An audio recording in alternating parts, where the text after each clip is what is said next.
On se retrouve pour corriger l'exemple 10.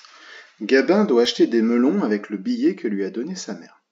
S'il achète 5 melons, il lui restera 1 euro. Par contre, s'il achète 6 melons, il lui manque 80 centimes. Combien coûte un melon?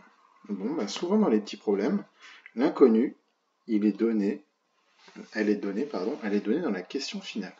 Donc je vais écrire X, c'est le prix d'un melon. Et maintenant, on va essayer de traduire de façon mathématique, en utilisant des opérations, les phrases qu'il y a dans l'énoncé. Alors, première phrase, qu'est-ce qu'on sait? Gabin doit acheter des melons avec le billet que lui a donné sa mère. On sait que Gabin, il a dans sa poche, en sa possession, il a un billet. On ne sait pas de combien, mais en tout cas, il a un billet. Avec ce billet, qu'est-ce qu'il peut faire?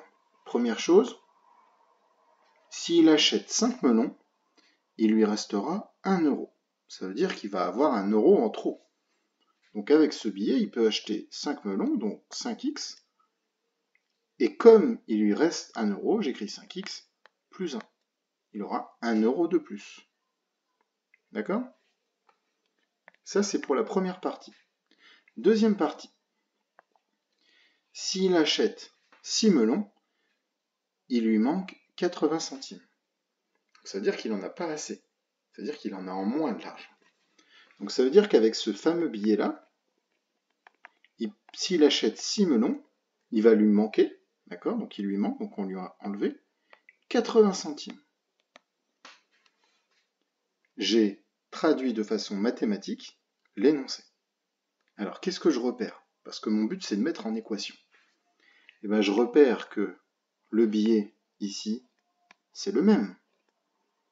Soit il me sert à acheter 5x plus 1, soit il me sert à acheter 6x moins 0,80. Donc je vais écrire de façon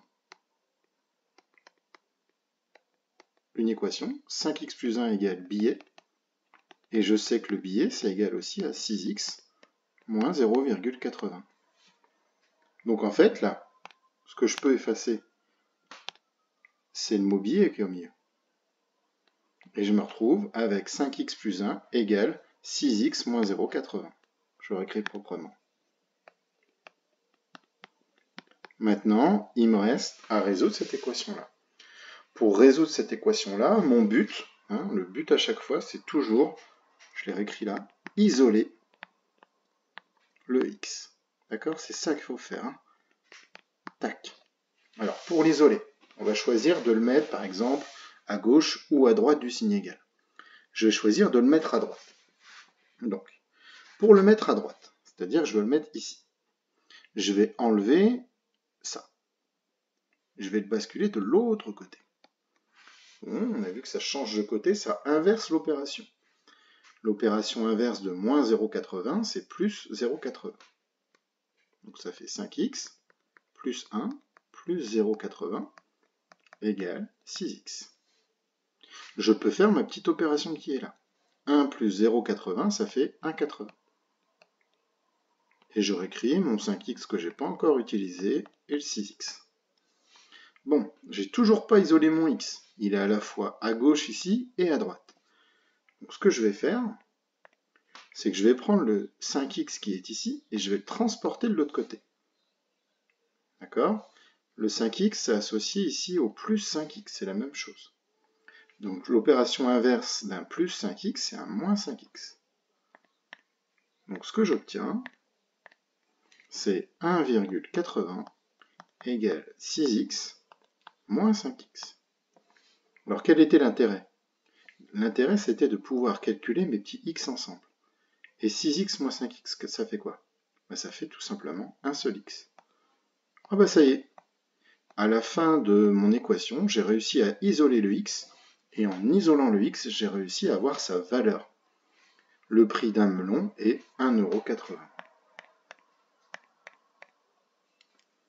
Là j'ai un petit peu de place, je peux faire la phrase de rédac. Donc je sais que c'est pas évident de résoudre une équation. Il va falloir prendre son temps et faire plusieurs essais, plusieurs tentatives à chaque fois. Parce que dans les exercices comme ça, il y a deux difficultés. Première difficulté, elle est là. Elle est de comprendre l'énoncé et de le traduire de façon mathématique. Deuxième difficulté, elle est là, c'est de savoir résoudre l'équation. N'hésitez pas à regarder plusieurs fois la petite vidéo pour bien comprendre.